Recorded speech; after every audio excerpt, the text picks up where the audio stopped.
Are you finding it harder to locate trustworthy natural health advice each time you open your browser?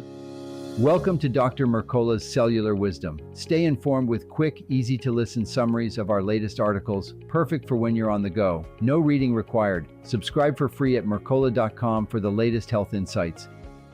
Hello, and welcome to Dr. Mercola's Cellular Wisdom. I'm Ethan Foster, here to unpack how Google's search system can silence voices like yours and mine, and to explore concrete ways you can safeguard your access to genuine wellness insights alongside my co-host, Alara Sky. Thanks, Ethan. In today's discussion, you'll discover why Google buried Mercola.com and hundreds of other holistic resources, what the term non-aginate really means for your right to information, and which simple actions let you reclaim control over your data and your health choices without relying on big tech gatekeepers. Let's begin with the numbers. On June 3rd, 2019, a single Google Core update erased about 99.9% of search traffic to Mercola.com. 2 decades of meticulously referenced articles vanished from the first pages overnight, replaced by ads masquerading as health guidance that push processed food and patented drugs. Researcher and mathematician Bill Dembski coined a new verb for that level of destruction, non-aginate. Borrowed from the Latin word for 90, it describes wiping out at least 9/10 of something. When Google non-aginates a website, it isn't tweaking results. It's effectively locking you out of an entire library. Dr. Mercola experienced that lock firsthand.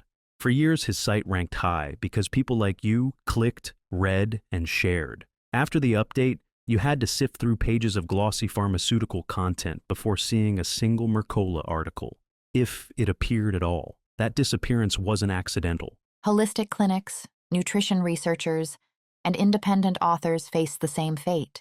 Many lost visibility, revenue, and eventually their businesses. The pattern shows Google's systematic preference for narratives that keep you dependent on pills and ultra-processed foods while sidelining approaches that emphasize nutrient-dense meals, sunlight, movement, and responsible technology use. Google claims neutrality by pointing to policies with friendly acronyms. EEAT, experience, expertise, authoritativeness, trustworthiness, and YMYL, for your money or your life, sound protective. In practice, any perspective that challenges drug-centric medicine fails those tests, regardless of peer-reviewed evidence or clinical success, because the measuring stick is biased from the start. That bias flows through 16,000 so-called quality raters, who grade pages inside a tool called RaterHub. Their guideline directs them to Wikipedia when judging credibility. Yet Wikipedia's anonymous editors routinely block corrections that favor natural therapies, labeling them fringe. When raters lean on that source, your search landscape narrows. Imagine a nutrition study showing benefits of fermented vegetables. If Wikipedia dismisses the author, the rater will downgrade the entire article. Google's algorithm then buries the link, and you might never learn that foods in your fridge could outperform a supplement. The loop feeds itself, sidelining legitimate, life-saving options. It wasn't always like this. Early Google rewarded relevance. More clicks lifted an article upward. Now manual demotions override popularity. Crowdsource relevance gave way to crowd control, where invisible hands curate what you see. The shift means you must work harder to reach unfiltered evidence about caring for your cells. The raters who execute those demotions aren't Google employees. They're contractors paid by outside firms. Their 40-hour weeks inside RaterHub produce data that fine-tunes algorithms across search, Android, and voice recognition. You never meet them, yet their collective judgment decides whether a mitochondrial health article surfaces or sinks. Because Wikipedia is their compass, the process inherits every skew baked into that platform. High-level editors hide behind screen names, rarely disclose credentials, and often view nutrition through a pharmaceutical lens. Attempts to insert peer-reviewed studies on vitamin D or electromagnetic field mitigation commonly trigger automatic reverts and account blocks. Google's financial ties reinforce the cycle. In 2019, it donated over $3 million to Wikipedia's parent organizations. The money keeps flowing, ensuring the encyclopedic gate remains aligned with the search giant's commercial interests, namely advertising revenue from companies that profit when you click sponsored links for fast food or statins. Scale matters here. Google commands roughly 90% of global search and about 60% of online ad revenue.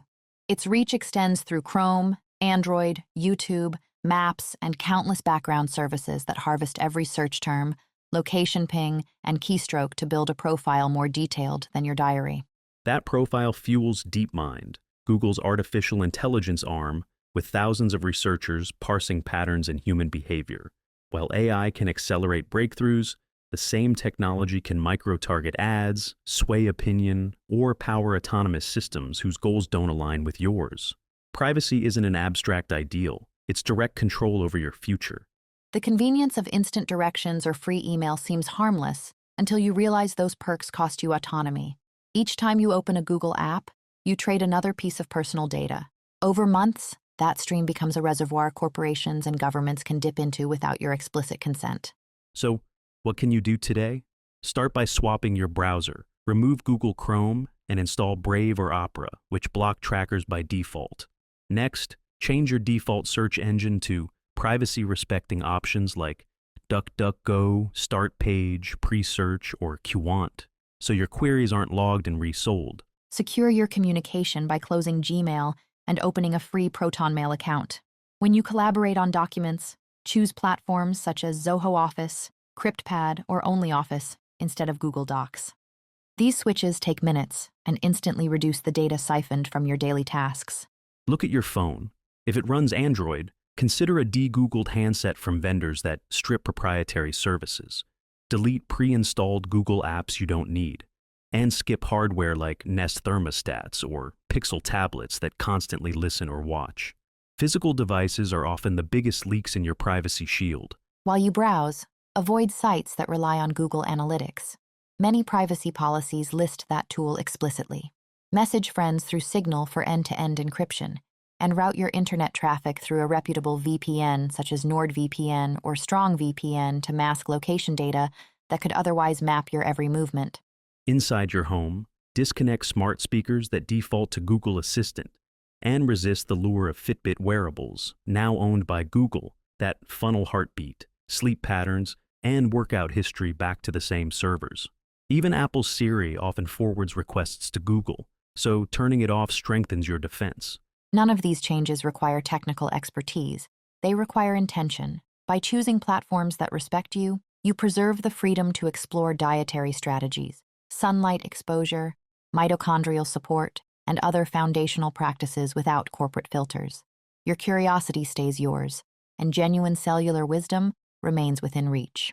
Your practical challenge. Over the next 7 days, pick at least 2 Google-free alternatives we discussed, whether Brave, DuckDuckGo, ProtonMail, or Signal, and integrate them into your routine.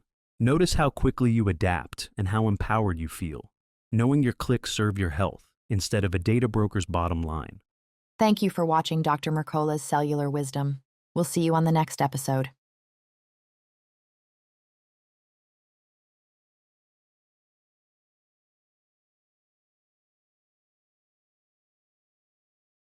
Thanks for watching. Subscribe now and click the notification bell so you never miss an update. See you in the next video.